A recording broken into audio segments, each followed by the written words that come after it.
3월 29일 오후 8시경 과거의 중요한 조선일보 기사 하나를 칼럼 하나를 리뷰해 보도록 하겠습니다.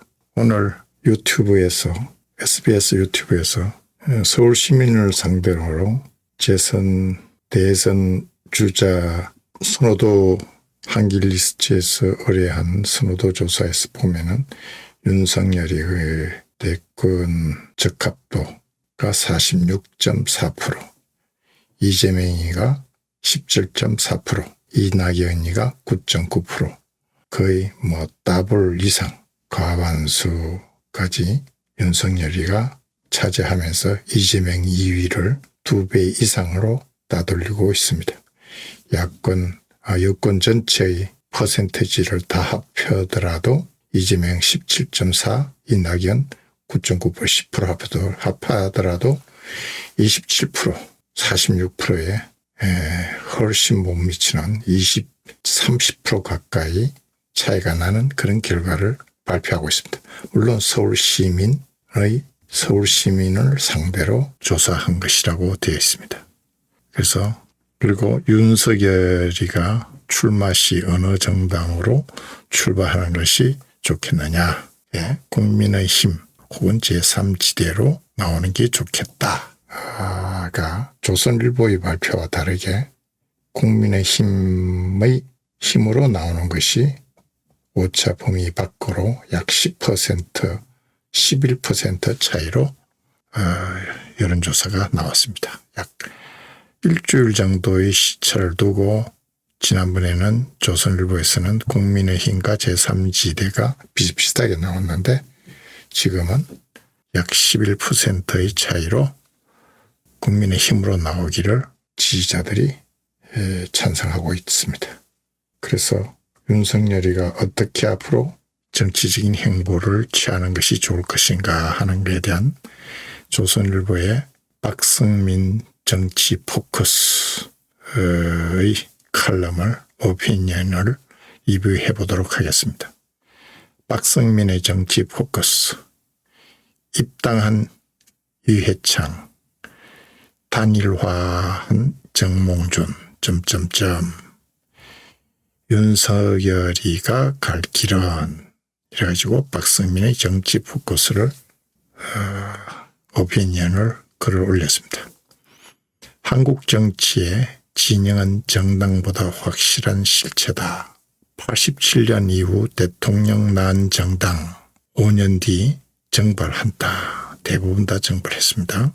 87년 이후 대통령 늘 1번 아니면 2번에서 나왔지 3번은 없었다. 윤 제3지대냐 단일화냐 선택할 때가 올 것이다. 2021년 3월 19일 날 칼럼이 게재된 것을 박성민 정치 컨설턴트가 올린 글을 소개하고자 합니다. 한국 대선은 진영 간의 전쟁이다. 내년 대선도 그럴 것이라는 인식이 널리 퍼져 있다. 대부분의 사람들은 정당보다 진영에서 일체감을 갖는다.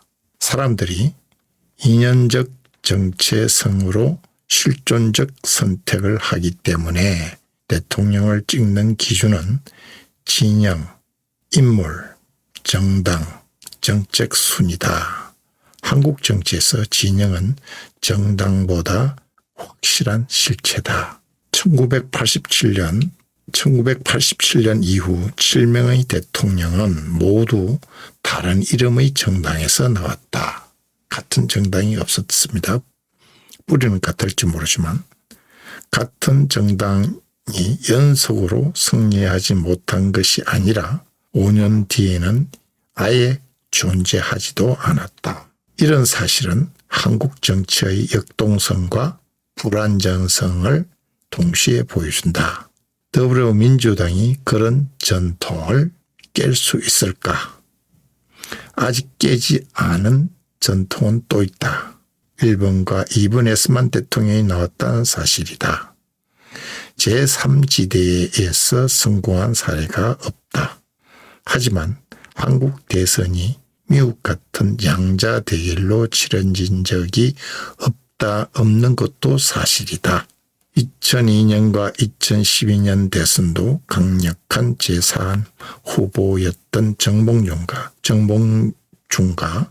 안철수가 노무현, 문재인과 단일화를 했기 때문에 결과적으로 정봉준은 노무현, 안철수는 문재인 이렇게 단일화를 했기 때문에 결과적으로 양자 대결이 됐을 뿐이다. 나머지 대선은 제3 후보가 늘 있었다. 1987년과 2017년 대선에서는 제3 후보가 20% 이상 득표했다. 2020년 대선에도 2022년 내년입니다. 윤석열이란 강력한 제3 후보가 또다시 등장했다. 그가 출마를 결심하면 세 가지 길이 있다. 첫째, 입당. 두 번째, 제3지대. 세 번째, 후보 단일화. 모두 가능한 시나리오다. 입당은 이회창의 길이고 윤석열은 여러 면에서 이회창과 비견된다. 법과 원칙에 충실해 대쪽으로 불린 이회창은 김영삼 정부 감사원장 때 현 정권에 관련된 정치적 비리도 성역을 인정하지 않고 엄정하게 감사하겠다고 선언한 후 권력의 핵심 부서를 성의 없이 감사했다는데 안기부도 예외가 아니었다. 총리 때는 김영삼 대통령의 최측근이자 실세였던 최영우 내무부 장관을 면전에서 호통치기도 했다. 그는 법적 권한도 행사하지 못하는 후수아비 총리는 안 한다며 불과 4개월 만에 사퇴했다. 권력에 정면으로 맞선 이회창은 국민적 영웅이 되었다. 삼김 전성기에 큰 균열을 냈다는 점에서 청풍은 그냥 바람이 아니라 태풍이었다. 가장 유력한 차기 대통령이었다. 1996년 총선과 1997년 대선을 앞두고 제3당 민주당으로 갈 것이라는 관측이 많았으나 그는 예상을 깨고 신한국당에 입당했다. 아마도 1987년과 1992년 대선에서 목격한 제3당 후보의 한계 때문이었을 것이다. 전략적인 선택이었다는 거죠. 제3지대는 한 번도 성공한 적이 없지만 거의 근접한 적도 있었다. 치열한 양자 대결로 치러진 2002년과 2012년 대선은 제3 후보가 대통령에 가장 가까이 갔던 선거였다. 역사상 가장 강력했던 제3 후보는 1987년 김대중이었다. 그는 TK의 노태우와 PK의 김영삼이 영남권을 나눠갔고 김종필이 충청을 가져가면 호남과 수도권에서 우위 있는 자신이 승리한다는 제4자 필성론을 확신했다. 김대중이가 끝까지 무너지지 않고 버틸 수 있었던 것은 호남이 있었기 때문이다. 1992년 정주영, 1997년 이인재, 2002년 정몽준, 2012년 안철수 모두 지역 기반이 없었기 때문에 시간이 흐를수록 뒷심이 딸렸죠.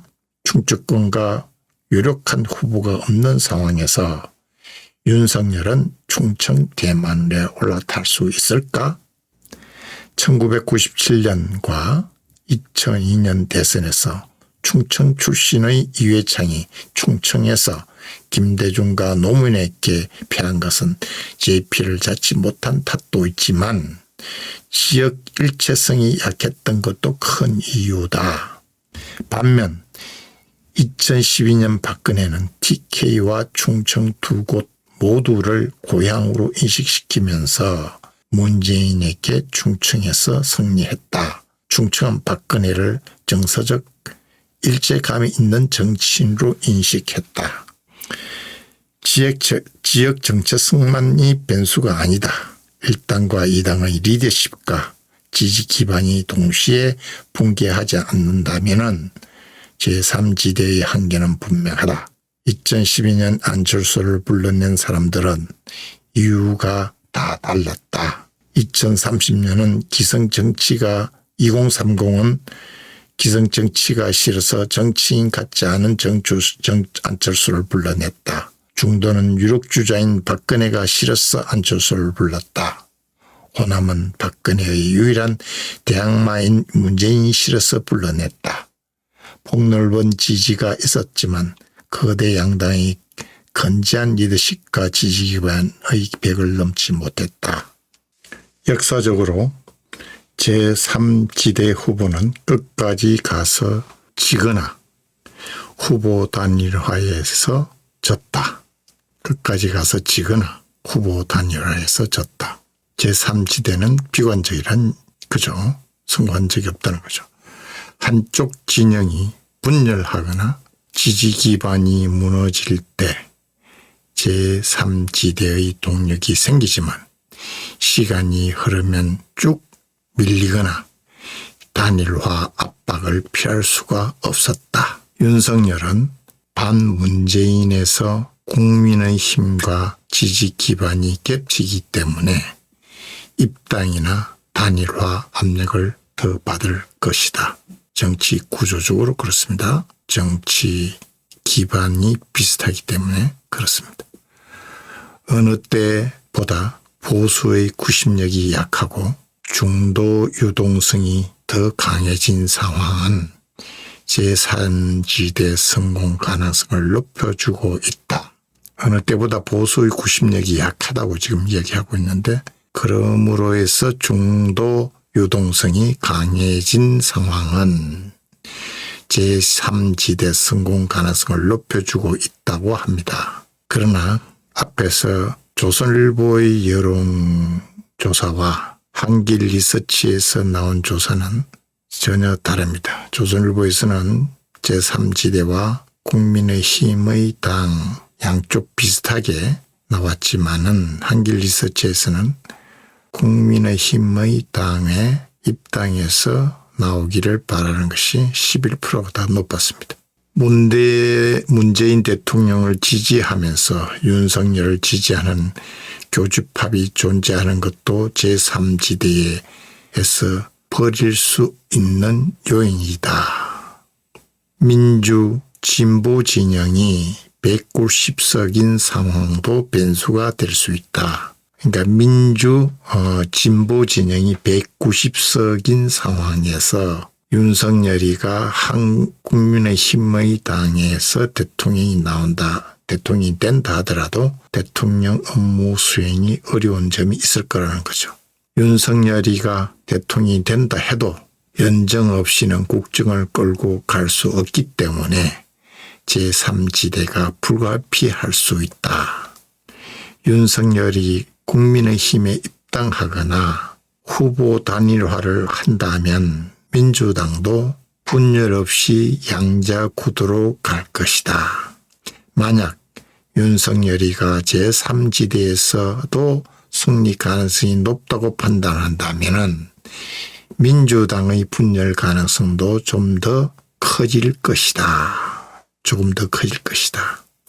제4자 필성의 유혹이 재등장할 수 있다. 이재명 지사가 탈당하거나 민주당 후보 선출 후 낙마할 가능성은 거의 없겠지만 반 이재명 세력의 이탈 가능성은 여전히 있다. 1992년 김영삼, 1997년 이회창, 2002년 노무현도 후보 선출 이후 반대 세력의 이탈과 후보 교체론에 시달렸다. 2022년 대선에서 더불어민주당이 당명을 유지한 채 재집권하면 새로운 역사를 쓰는 것이다. 윤석열이 제3지대에서 승리하는 것 역시 새로운 역사다. 국민의힘이 집권한다면 새로운 당에서 대통령이 나오는 전통을 잇게 될 것이다. 그러니까 여러 가지 가능성에 대해서 이야기하고 있습니다. 한국의 앞으로의 대권 대통령 선거는 한마디로 오리무중인 상태입니다.